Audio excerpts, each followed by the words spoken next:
لیکن ابھی آپ نے ابھی اسلام قبول نہیں کیا. اچھا ابھی اسلام قبول نہیں کیا, ابھی سپارہ پڑھا ہوا, محض محض افواہیں چل رہی, افواہیں چل رہی رہی. حافظ فیصل صاحب میرے جو استاد تھے, جو ان کے سب سے بڑے بھائی تھے, جو سب سے زیادہ دین کی تعلیم سمجھتے تھے اس وقت میں, تو انہوں نے مجھے کہا کہ تھے آپ کلمہ کیوں نہیں پڑھ لیتے تھے. میں کہا جی پڑھائیں کلمہ. مشہور تو آپ مشہور, ہاں مشہور تو ہو ہی گئے. میں نے کہا جی پڑھائیں کلمہ. انہوں نے کہا جاؤ وضو کر کے آؤ. وضو کر کے انہوں نے مجھے کلمہ پڑھایا, کلمے کا مطلب بتایا.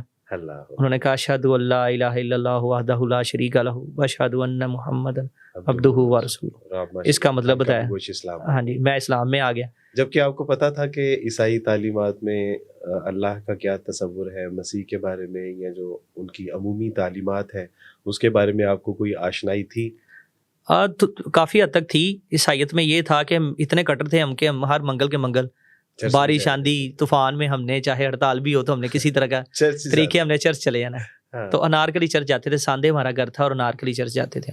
اسلام کے عقائد و نظریات کے حوالے سے بنیادی چیز آپ کو کیا اٹریکٹ کرتی؟ سب سے پہلی جو چیز مجھے اٹریکٹ کی نا اسلام کے اندر, وہ مجھے پاکی جو ہے نا, بڑی تصور طہارت ہے, جو عیسائیت میں بالکل نہیں ہے. اور اکثر لوگ مجھ پہ اس بات پہ اعتراض بھی کریں گے. پچھلے دنوں ایک پنجاب یونیورسٹی کی بچی, ان کا ایک غالباً ایم فل کا مقالہ تھا, تو اس نے مجھے کہا کہ سر مجھے آپ اسلام قبول کرنے کے جو اسباب و وجوہات ہیں وہ ذرا اس کے حوالے سے رہنمائی فرما دیجیے. تو میں نے کہا کہ پورے کا پورا اسلام, یعنی اس کا کوئی بھی اسلام کا پہلو اٹھا کے دیکھ لیجئے, کسی نہ کسی دور میں, کسی نہ کسی زمانے میں, کسی نہ کسی شخص کے لیے وہ اسلام قبول کرنے کا ذریعہ ضرور بنا ہوگا. تو الحمدللہ آج آپ نے, یعنی جہاں توحید کے ضمن میں لوگ اسلام قبول کرتے ہیں, جو ایک نماز کا جو ایک تصور ہے, زکوٰۃ کا جو ایک تصور ہے, اسلام میں ریاست اور سیاست کا جو تصور ہے, تو یہ تمام وجوہات, یعنی اسلام کا ہر ایک پہلو کسی نہ کسی وقت میں کسی نہ کسی شخص کے لیے اسلام قبول کرنے کا ذریعہ بنا ہوگا. آج یہ آپ نے بتایا کہ آپ کے ذہن میں جو اسلام کا ایک خوبصورت پہلو تھا جس سے آپ بہت متاثر تھے, وہ تصور طہارت تھا. بالکل بالکل, بے شک. تو یہ سب آپ کے لیے بہت اہم چیز, بڑی اہم چیز تھی جو مجھے بہت زیادہ ڈفرینس لگا. اس کے بعد آپ نے, یعنی اسلام کا بھی یقیناً آپ کے پتہ ہوگا کہ اسلام میں تصور توحید کیا ہے, رسالت کیا ہے, تو اس کو کمپیریٹیو کر کے آپ کے لیے فیصلہ کرنا آسان تھا, جبکہ بہت ہی آسان ہو گیا. جب اللہ ہدایت دینا چاہتا ہے تو وہ فیصلے آسان کر دیتا ہے اور آسانیاں پیدا کر دیتا ہے. بہت اہم بات. اور اللہ نے میرے لیے اتنی آسانی پیدا کی کہ مجھے بالکل واضح کالے اور سفید میں فرق پتہ چل گیا, یہ کالا اور یہ سفید. الحمدللہ, جو بڑا بالکل واضح, کوئی دوسری بات ہی نہیں تھی اس میں اندر کہ ایسی کو یہ کہا جائے کہ یار اس میں کسی سے مشورہ کیا جائے. مجھے مشورہ کرنے کی ضرورت نہیں. قرآن مجید کہتا ہے فَمَن يُرِدِ اللَّهُ أَن يَهْدِيَهُ يَشْرَحْ صَدْرَهُ لِلْإِسْلَامِ, کہ جس کے لیے اللہ سبحانہ تعالیٰ اسلام کا فیصلہ فرما دیتے ہیں, اس کا سینہ کشادہ کر دیتے ہیں, اور پھر اس کے لیے سیاہ اور سفید میں فرق بالکل مشکل. اور میرے استاد جی کہتے ہوتے تھے کہ اللہ تعالیٰ جب کسی کے ساتھ بھلائی کرنا چاہتا ہے نا, اس کو صرف ہدایت دیتا ہے, اور اسلام کی نعمت اللہ تعالیٰ نے مجھے عطا فرمائی. نہ صرف اسلام قبول کر لیا, اسلام قبول کرنے کے بعد مجھے پتا ہے کہ ایک مشکل مرحلے کا آغاز ہونے والا ہے, اور اس کو کیسے فیس کیا آپ نے؟ جب اسلام قبول کیا تو والد صاحب بے شک پیرالائز تھے, فالج کے مریض تھے اور چارپائی پہ تھے. تھوڑا سا انہوں نے بھی غصے کا اظہار کیا. والدہ میری بس کبھی غصہ کر جاتی تھی, کبھی ٹھنڈی ہو جاتی تھی. بہنیں تھیں, انہوں نے بھی کہا یہ کیا تم نے کر لیا, ہم تو 3 پیڑھیوں سے کرسچن چلتے آ رہے ہیں, بلکہ 4 پیڑھیوں سے کہہ لیں, خاندانی کرسچن ہے, تم نے مسلمان ہو کے یہ کیا نیا ایک عجیب سا ہی شوشا چھوڑ دیا. ہاں جی, چھوڑ دیا. خاندان میں ہمارے ملنا چھوڑ دیں گے, میں یہ ہو جائے گا وہ ہو جائے گا. میں نے کہا کچھ نہیں ہوتا, مجھے اسلام کی دین اللہ تعالیٰ نے ہدایت عطا فرما دی ہے, سمجھ عطا فرما دی ہے, تو اب میں اس سے پیچھے ہٹنا میرے لیے مشکل ہے. الحمدللہ. تو گھر سے نکالا نہیں گیا, لیکن گھر میں رہ کے بڑی پرابلم فیس کرنی پڑی, کیونکہ چھوٹا تھا تو گھر سے نکالنا اکلوتا تھا, تو شاید اس لیے بچ گیا, نہیں تو اگر اکلوتا نہ ہوتا تو شاید گھر سے بھی نکال دیا جاتا. لیکن اصل میں اپنے تصورات میں یہ سوچ رہا ہوں کہ جب 12 سال کی عمر میں کسی بچے نے اسلام قبول کیا ہوگا, 12.5-13 سال کی عمر تک پہنچا ہوگا, اور اس کو جب اسلام کے لیے تانے ملتے ہوں گے تو اس کے اوپر کیا بیتتی ہوگی؟ تانے تو جو ہیں وہ تو اسلام کے جو تانے ہیں نا, وہ ہوتے تو بڑے مشکل سے ہیں, بڑے سخت ہوتے ہیں, لیکن جب دین کی سمجھ اللہ تعالیٰ فرما دیتا ہے نا, پھر وہ تانے اتنے برے نہیں لگتے. برداشت وہ برداشت ہو جاتے ہیں. ویسے تانے چاہے آپ کو کوئی کہہ دے دوست, کوئی بات ایسی کر دے آپ کی ذات کے اوپر, تو وہ آپ سے چاہے مہینہ آپ سے دل سے نہ نکلے, لیکن جو اسلام کا تانا نا, وہ مجھے نہیں لگا کہ میں نہیں سمجھتا کہ وہ مجھے تانا لگا وقتی طور پہ چند سیکنڈ کے لیے, منٹ بھی بڑی دور ہے. تو بعد میں جب, لیکن اللہ نے ہدایت دے دی ہوئی تھی, اللہ نے شعور دے دیا تھا چھوٹی عمر میں اسلام قبول کرنے سے, تو اللہ نے مجھے یہ بڑی طاقت عطا فرمائی کہ میں اتنے تانے سننے کے باوجود, اتنی باتیں سننے کے باوجود لوگوں کی, بلکہ بعض لوگوں نے تو کئی عجیب باتیں بھی کی جو میں نہیں بتا سکتا اسلام قبول کرنے پہ, لیکن مجھے اس پر کوئی اثر ہوا نہیں. اگر اثر ہوا ہوتا تو آج میں دار اسلام سے باہر ہوتا. میں اگر آپ کی اس کیفیت کو ایک شعر میں عرض کرنا چاہوں تو وہ یہ ہے کہ للہ سن گالیاں لگتی ہیں اب شہنائیاں, تم کیا جانو راہ حق میں لذت رسوائیاں. تو یقیناً آپ نے بڑی خوبصورت بات کی کہ جب اللہ سبحانہ و تعالیٰ کے دین کا فہم ہوتا ہے, اللہ اور اس کے رسول صلی اللہ علیہ وسلم سے محبت ہوتی ہے, تو پھر یہ تانے نہیں, پھر تو یہ اجر و ثواب کی ایک جو ہے نا, وہ ایسے لگتا ہے کہ جیسے اجر و ثواب کی بارش ہو. اصل میں جب انسان اسلام پہ ڈٹ جاتا ہے نا, اور اس کو ہدایت اللہ دے دیتا ہے, اور وہ سمجھ جاتا ہے کہ یہی راستہ ٹھیک ہے, تو دنیا چاہے جو مرضی کرے اس کو میٹر نہیں کرتی. میں نے یہ چیز نوٹ کی ہے. آپ نے اسلامی تعلیمات حاصل کی, اسلامی تعلیمات کے ساتھ ساتھ اپنی عصری تعلیم کو بھی مکمل کیا, اس کے بعد جاب کہاں سے سٹارٹ کیا آپ نے؟ میری جو فرسٹ جاب تھی وہ بینکنگ سے سٹارٹ ہوئی تھی. میں بینک میں جاب کرتا تھا, تو بینکنگ جاب جو تھی وہ میرے والد صاحب کی خواہش تھی, میری والدہ کی, لیکن مجھے کسی ایک دوست تھا میرا حکیم, عثمان اس کا نام ہے, عثمان غنی, میرا بڑا اچھا دوست ہے. اس نے مجھے بس صرف اتنا ہنٹ دیا کہ یار یہ تمہارے استادوں نے بتایا نہیں ہے کہ یہ جاب حرام ہے. بس وہ اس نے مجھے بات ایک دفعہ کہہ دی, وہ میرے دل کے اندر اتر گئی. اور وہ حرام نہ بھی ہو لیکن مشتبہ ہے. ہاں جی مشتبہ, ہاں جی, ہاں کہہ لیں آپ کہ وہ مطلب اس کو اچھا نہیں سمجھا جاتا. سخت الفاظ میں, ہاں جی, انہوں نے ذرا سخت الفاظ میں کہا کہ یہ جاب تم کر رہے ہو یہ تمہارے لیے مناسب نہیں ہے, اس میں برکت نہیں. اور واقعی اس جاب میں برکت نہیں تھی, جو کمائی آتی تھی وہ مجھے اللہ کی رضا کے لیے کچھ ایسا بہانہ ملا, وہ بہانے سے میں نے جاب کو چھوڑا. اب کیا کرتے ہیں؟ اب میں پنجاب سروس ٹرائبونل کورٹ ہے ایک ہماری سرکاری ملازمین کی, وہاں پہ جاب کر رہا ہوں. آپ کی اس دواجی زندگی کے بارے میں, اسلام قبول کر لیا, پڑھ لیا, آپ برسر روزگار ہو گئے, اور الحمدللہ آپ نے دعوت و تبلیغ کا کام بھی کیا, کچھ احباب آپ کے ذریعے سے مسلمان بھی ہوئے. اس پہ ہم بعد میں بات کریں گے, لیکن اس سے پہلے میں آپ کی اس دواجی زندگی کے بارے میں جاننا چاہتا ہوں کہ اس کا کیا بنا. جب انسان کسی بھی مذہب سے کسی دوسرے مذہب میں کنورٹ ہوتا ہے تو وہ 2 کشتیوں میں سوار ہو جاتا ہے, اور یہ بڑا ہی مشکل مرحلہ ہے میرے لیے. اور ابھی 2 کشتیوں میں سوار سے مراد یہ ہے کہ گھر والے, ہاں جی بالکل 2 کشتیوں میں سوار ہو جاتا ہے. گھر والے کہتے ہیں کہ تم کس سیاپے میں پڑ گئے, ایک تو تم نے اتنا بڑا قدم اٹھایا, اسلام قبول کیا, اپنے مذہب پرانے کو چھوڑا اور نئے مذہب پہ گئے, اور نئے مذہب والے تمہیں ایکسیپٹ نہیں کر رہے. کس لحاظ سے ایکسیپٹ نہیں کر رہے؟ کہ رشتہ نہیں دیتے, شادی نہیں ہو رہی, بڑے مسئلے مسائل بن گئے. ہم نے سمجھا کہ جاب لگ جائے گی. آپ کی تعلیم پسند نہیں, آپ کا چہرہ, آپ کا دین, آپ کا ایمان, کیا پسند؟ سب کچھ پسند تھا. کہتے اس جیسا بچہ محلے میں ہے ہی کوئی نہیں.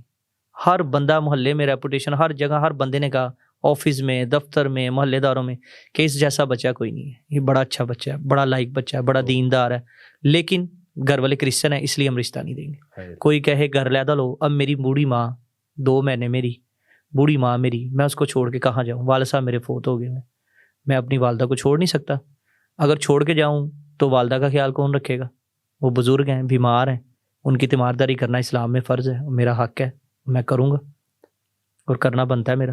اب ان کو میں چھوڑ کے نہیں جا سکتا. اور وہ اسی وجہ سے رشتے میں پرابلم ہوتی تھی کہ یہ گھر والوں سے علیحدہ لے. جو کوئی آتا تھا, دیکھتا تھا, سارا کچھ اوکے کر دیتا. جب ان کو یہ مسئلہ پتہ چلتا تھا کہ اس کی فیملی کرسچن ہے تو وہ انکار کر دیتے تھے. یا کسی کو کہتے تھے, کسی ریفرنس, جیسے میں نے آپ کو کہا, کسی کو کہا, آپ کو بھی کافی دفعہ کہا, تو آپ نے آگے بات کی. جب بات کرتے تھے تو وہیں سے بات ختم ہو جاتی تھی, وہ آگے چلتے تھے, مسائل سامنے تھے. جب کہ رسول اللہ صلی اللہ علیہ وسلم کے پاس ایک شخص آئے, صحابی آئے, فرمایا کہ اللہ کے رسول صلی اللہ علیہ وسلم نکاح کرنا چاہتا ہوں.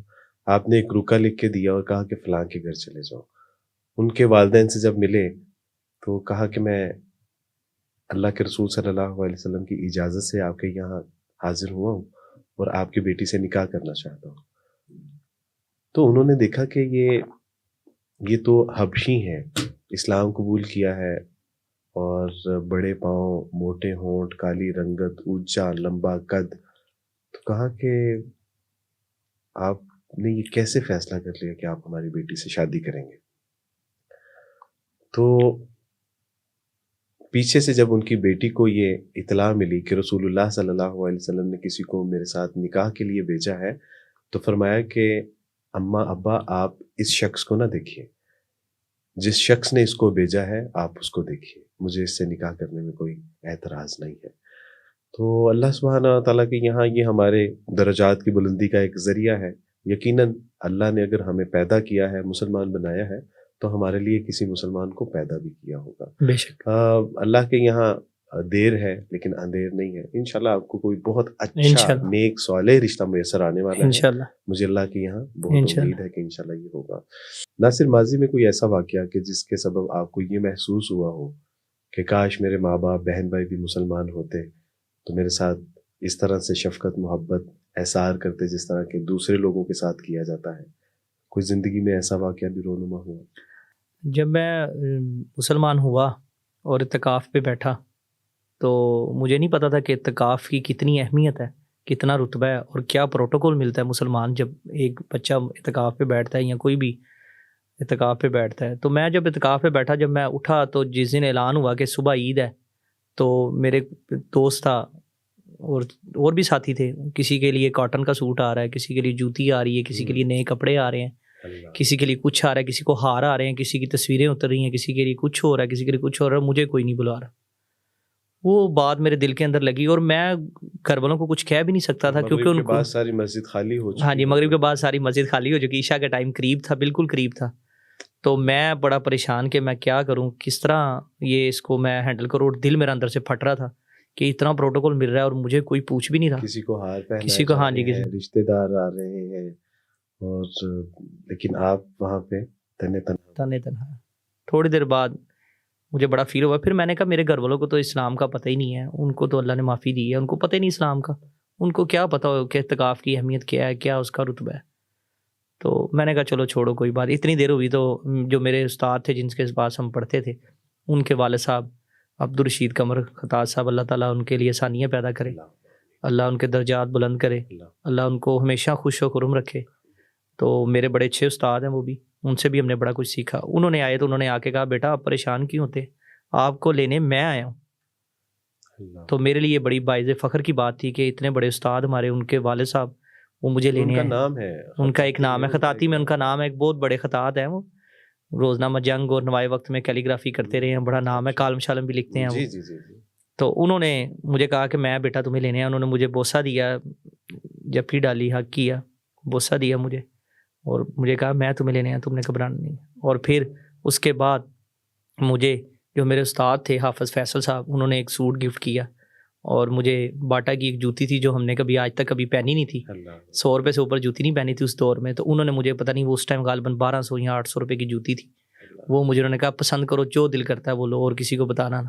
انہوں نے مجھے وہ سوٹ، وہ پہلا جو عید کا تحفہ تھا، میں اللہ بے شک سے اپنی رحمت سے آمین اہل و عیال پہ اپنی برکتیں رحمتیں نازل فرمائے۔ دعوت و تبلیغ اور اس ضمن میں کبھی آپ نے چاہے وہ غیر مسلموں میں بھی یقیناً کام کیا، اور اس میں اس کے حوالے سے دعوت و تبلیغ کا تو ہم نے تو شروع سے یہی سنا تھا کہ اللہ کے نبی نے اپنے گھر سے پہلے سٹارٹ کی، تو میں نے بھی اپنے گھر سے ہی پہلے سٹارٹ کی اور کرتا رہا اور کر رہا ہوں۔ چند دن پہلے میں آپ کے گھر میں تھا، آپ نے مجھے مدعو کیا کہ میری والدہ محترمہ، میری بہن اور میری بانجی اسلام قبول کرنا چاہتی ہیں، اور عبدالوارث میں چاہتا ہوں کہ آپ ان کو کلمہ پڑھائیں۔ میں حاضر ہوا، میرے لیے یہ بڑی سعادت کی بات تھی۔ ایک طرف آپ کی زندگی کا معاملہ جب دیکھتا ہوں کہ 12 سال کی عمر میں اللہ سبحانہ تعالیٰ نے اتنی چھوٹی عمر میں سینے کو اسلام سے منور کر دیا، اور دوسری طرف جب میں آپ کی والدہ محترمہ کا دیکھتا ہوں کہ 75 ایئر کی ایج میں، ماشاءاللہ ابھی ہماری پوسٹ چل بھی رہی ہے یہ کہ 75 ایئر کی ایج میں اللہ سبحانہ و تعالیٰ نے ان کے سینے کو اسلام سے منور کر دیا، اللہ نے ان کے سارے گناہوں کو، ساری غلطی کوتاہیوں کو، لغزشوں سے نہ صرف معاف کر دیا بلکہ نیکیوں میں تبدیل کر دیا۔ الحمدللہ۔ یہ واقعہ کیسے ہوا؟ یہ واقعہ ایسے ہوا کہ میری والدہ رمضان سے پہلے گر گئی تھی، اور ان کے کچھ مورے سلپ ہو گئے، کچھ ایک موڑا ان کا ٹوٹ گیا، تو ان کا نیچے والا حصہ پیرالائز ہو گیا۔ جب پیرالائز ہوا تو اسپائنل کارڈ ان کا دب گیا، جس کو ہم حرام مغز بولتے ہیں اردو میں، حرام مغز دب گیا تو ان کی نا نیچے والا حصہ کام نہیں کرتا تھا، ان کو میں ہاسپٹل لے کے جاتا تھا، کبھی ڈاکٹر کے پاس لے کے جاتا تھا، کبھی حکیم کے پاس لے کے جاتا تھا، کبھی ہومیوپیتھ ڈاکٹر کے پاس لے کے، کبھی دم کروانے لے کے جاتا تھا، کبھی قصور لے کے جا رہا ہوں، کبھی گجرانوالے لے کے جا رہا ہوں. اللہ، جتنے مجھے اللہ نے وسائل دیے، جتنی میری طاقت تھی، میں جاتا تھا. کیوں کرتے تھے اتنی مشقت؟ اس لیے کرتا تھا کہ اسلام میں اللہ کے نبی نے حکم کیا کہ اپنے والدین کی خدمت کرنا، جس نے دونوں میں سے کسی ایک کو پا لیا ہائے اللہ، اس نے جنت کو پا لی، اللہ، اور جس نے ان کو پایا اور خدمت نہ کی اس نے اپنی بس اس کے دنیا لیے تباہی اور بربادی ہے. ہوں. تو وہ بات میری والدہ کی نا میرے دل میں تھی، اور والدہ سے ویسے ہی محبت بڑی زیادہ ہوتی ہے. والد صاحب بھی بیمار تھے لیکن ان کی خدمت نہیں کر سکے، چھوٹے تھے، شعور نہیں تھا، لیکن اللہ نے مجھے طاقت دی اور میری والدہ تھی تو میں نے کہا میں ان کی خدمت کروں. اور شاید آپ کے علم میں نہیں ہے کہ جب آپ وہاں پر موجود نہیں تھے تو انہوں نے کہا کہ میں اپنے بیٹے کے حسن سلوک اور اس کی خدمت اور اس نے جو میرے ساتھ شفقت کی ہے یقیناً میرے اسلام قبول کرنے کے ذرائع میں ایک ذریعہ. اور یہ آپ نے مجھے ایک ہفتے بعد بتایا تھا کہ آپ کی والدہ نے یہ بات کی، اور جو مجھے نہیں پتا تھا.